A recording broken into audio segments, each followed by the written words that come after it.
I actually watched X-Men right after I watched Godzilla. So Godzilla set the bar to a medium, or on the low side of the medium, but X-Men really hit that bar on the spot.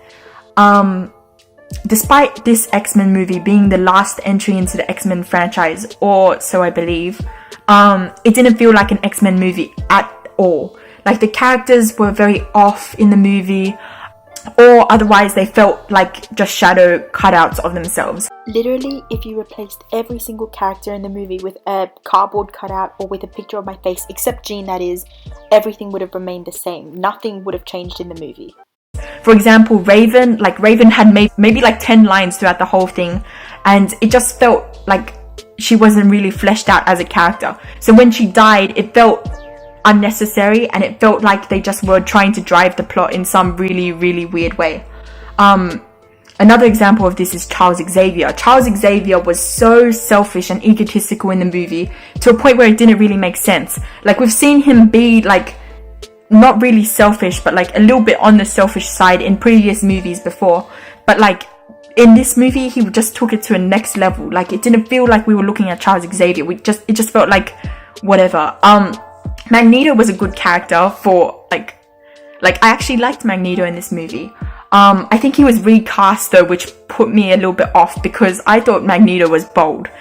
Yeah, Jean as a character was, I guess, the only fleshed out character, but even then her character just comprised of her saying, I don't know what I'm doing, I don't know what I am, I don't know why I'm doing what I'm doing. So that was basically the whole dialogue, the whole script of the movie, just on repeat.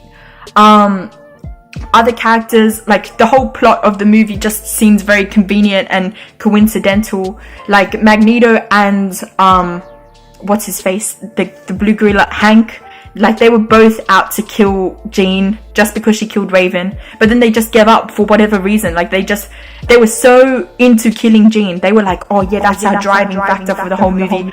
But during the second half of the movie, they just decided to give up and just decided to like protect Jean instead of kill her, which wasn't really explained to any level apart from the fact that one of the characters was like, Raven wouldn't have wanted this.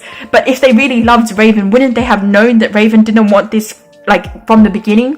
But yeah, the movie was just very off. Didn't feel like X-Men, it felt like Jean's Men. Haha, get it? And they actually renamed Charles Xavier's school like the Jean School at the end. There was a lot of like feminist undertones throughout the movie, but they were kind of uncalled for. Like Raven in the beginning was like, oh, the women do much more than the men in this team.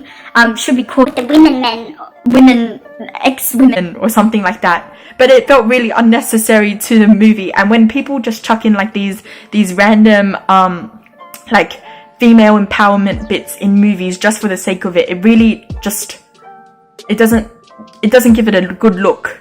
Like Avengers did that as well, and when Avengers did that for no reason apart from having female power, it seems kind of like an afterthought, like just because like people would like it and not because it's essential for the plot, if that makes sense. Overall, I would probably give Dark Phoenix a 5, maybe a 5.5 out of 10. If this was just Dark Phoenix alone, like it wasn't part of the X-Men franchise, it had nothing to do with the X-Men, it would have been a much better movie. But because I expected it to have something to do with the X-Men, because I expected the characters to operate in a certain way, because I know what the characters have been through in the past, it just seemed very lackluster and felt very cheap as an X-Men movie. But yeah, by no means was it the worst movie I've ever seen, but it could have been much, much better, especially as the last episode in the franchise. Yeah, that's the end of my review. Adios amigos.